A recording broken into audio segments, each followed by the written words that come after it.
আসসালামু আলাইকুম এভরিওয়ান। আমার গ্রামের বাড়ির রিসেপশনের ব্লগটা তোমাদের সঙ্গে শেয়ার করতে চলে এসেছি। কিন্তু এই যে ক্লিপটা তোমরা দেখছো, এটা হচ্ছে আমার রিসেপশনের পরের দিনে, যখন আমার হাজব্যান্ড বাড়ি চলে যায়, তখন আমরা জাস্ট এই গিফটগুলো নিয়ে খুলতে বসেছি।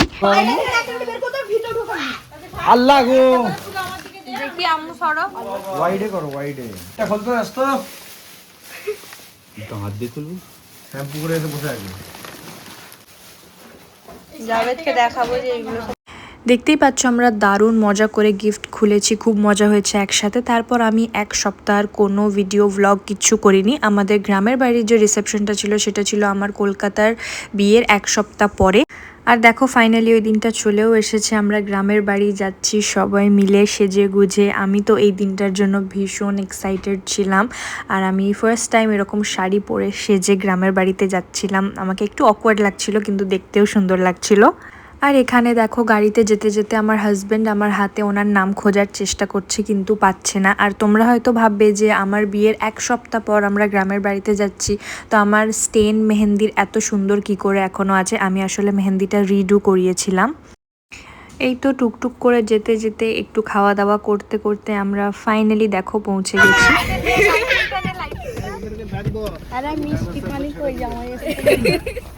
ধরো এটা, ওই যে ড্রোনটা দাও। ড্রোন কোথায়? ওই এ খোল না রে, হাই ড্রোন আছে কেমন লাগছে? আলাদাই লাগছে জিজু, এটা ড্রোন আছে আলাদাই লাগছে। হোয়াট ওট আরে তো দাঁড়িয়ে বলি এর ব্যাগগুলো বার কর। ছোটু তোকে তো বইতে বলে চাপ ছোটু চলো একটু বাকি অনেক বলি প্রণাম। ওয়ালাইকুম আসসালাম। আরে আগেই তুমি আমার মাঝে সাইডটা দিয়েছিলে, তুমি মানে আছে মানে বুড়ো কোথাও এটা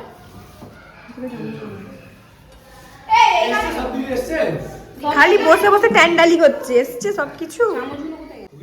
দেখি দেখি আছে ডোন্ট হ্যাভ নাই, ইউ ডোন্ট হ্যাভ নাই। এত পুরো ভিডিও দেখে রেখো, যেন অন করো। আসার সাথে সাথেই দেখলে আমার ভাই বোনেরা আমার জন্য বাইরেই দাঁড়িয়েছিল। ওদেরকে তো দেখে আমি ভীষণ খুশি হয়ে গেছি। এলাম, এসে একটু নাস্তা করে তারপর আমরা বটডাঙ্গায় এসেছিলাম, যেখানে আমাদের বিয়ের স্টেজটা করা হয়েছিল।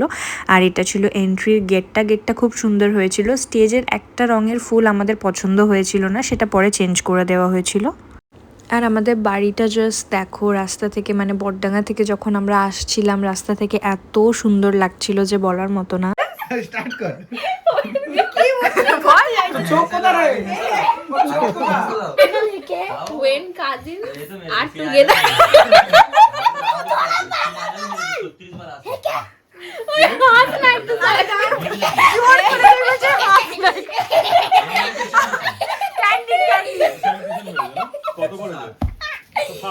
সন্ধেবেলায় রিজাদের বাড়িতে সবাই মিলে আড্ডা দিয়ে কাটালাম। তারপরে চলে এসেছিলাম আমাদের বাড়িতে ডিনার করার জন্য। যেহেতু সবাই জার্নি করে টায়ার্ড ছিলাম, তো আমরা ডিনার করেই ঘুমিয়ে পড়েছিলাম। আর এটা হচ্ছে একদম পরের দিন সকালে আমাদের রিসেপশনের দিন রেডি হয়ে ভিডিওটা শুরু করেছি।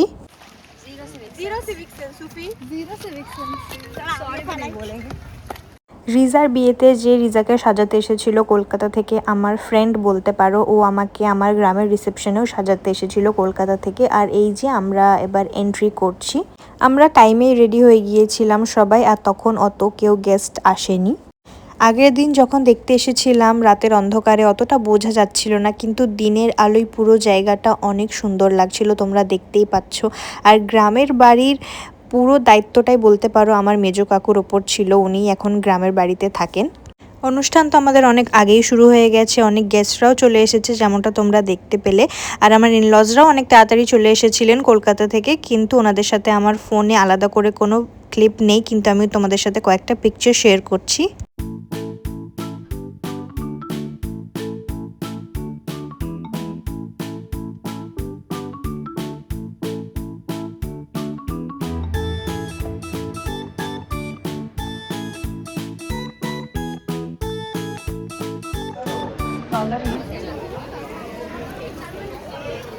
যা তোমার ফ্যানরা তো চলে গেল।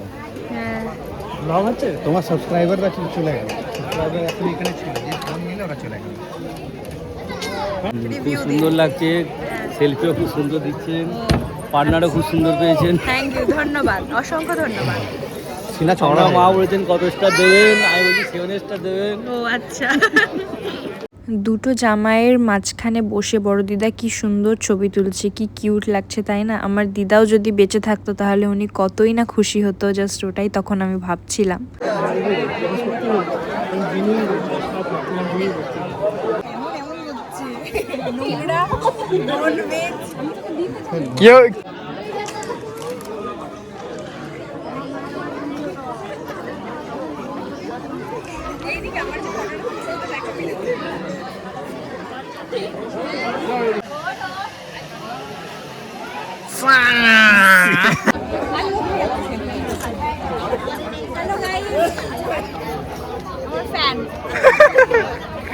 ওই দিন কিছু রিলেটিভ, আমার ইনলজদের সাথে সাথে আমাদের যে পুরো পাড়াটা সবারই দাওয়াত ছিল বলতে পারো। 300 থেকে 400 জন লোকের খাওয়া দাওয়া ছিল ওই দিন।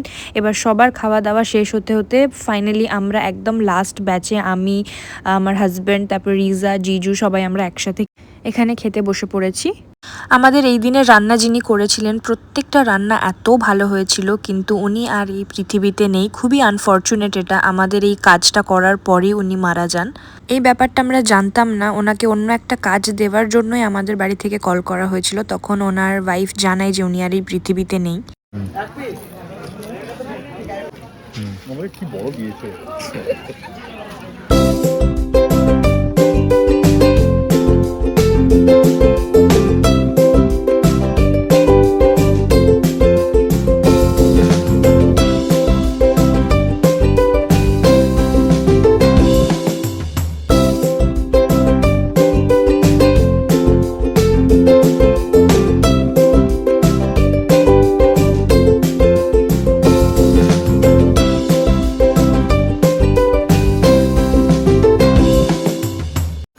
তখনই বলছে চলে এবার, মা টেনে নিয়ে চলে গেল নিজের ঘরে, বুঝলে? কালকে বলছে আমাকে না, তুমি একটু দাদার জন্য মেয়েকে দেখো না, দেখবো বলছিস? হ্যাঁ, দাদা সুন্দর যেমন। বিট্টু বাবু কেমন লাগলো বলে গেল না? সত্যি তো নাকি? আসতে হবে আবার, ইনশাআল্লাহ নিশ্চয়ই। আসতেই হবে। আমার ইনলজরা এখানে বেরিয়ে পড়েছেন। ওনাদের অনেকটা রাস্তা যেহেতু যেতে হবে, তাই ওনারা একটু তাড়াতাড়ি আলো থাকতেই বেরিয়ে পড়েছেন। আমরা সবাই ওনাদেরকে একটু এগিয়ে দেওয়ার জন্য এসেছিলাম। আর আমাদের অনুষ্ঠানের পরে আমি আর আমার হাজব্যান্ড আমরা গ্রামে 2 দিন স্টে করেছিলাম। সেই সব দিনেরও ভিডিও আমি করে রেখেছি, খুব তাড়াতাড়ি তোমাদের সঙ্গে শেয়ার করব। দাদা আল্লাহ হাফেজ। আমার আসবেন। আসসালামু আলাইকুম। টাটা। কাঁদছে আবার। সারা লাইফই কাঁদতে হবে ভাই। দেখেছো? ये जघन्य जोक सुने हाथ। दुनिया में कितना गम है, मेरा गम कितना कम है।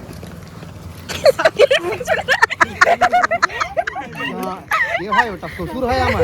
কি করছে এটা তুমি? শ্বশুর হয় আমার। সবচেয়ে ছোট শ্বশুর। মুখটা কেন জুম করে দিছো? অনুষ্ঠান প্রায় শেষ, প্রায় বলবো না, একদমই শেষ। আমরা তো আমার ইনলজদেরকে গাড়িতে তুলে দিয়ে এলাম, আর এবার যাচ্ছি হেঁটে হেঁটে বাড়ির দিকে। আরে খতম করো, কাট কাট। ওই আমি আর জিজু টুইনিং করেছি নাকি রে? আমরা 3 জনে টুইনিং করেছি। আমরা বিয়ে বাড়ি কমপ্লিট করে এখন বাড়ি ঢুকছি।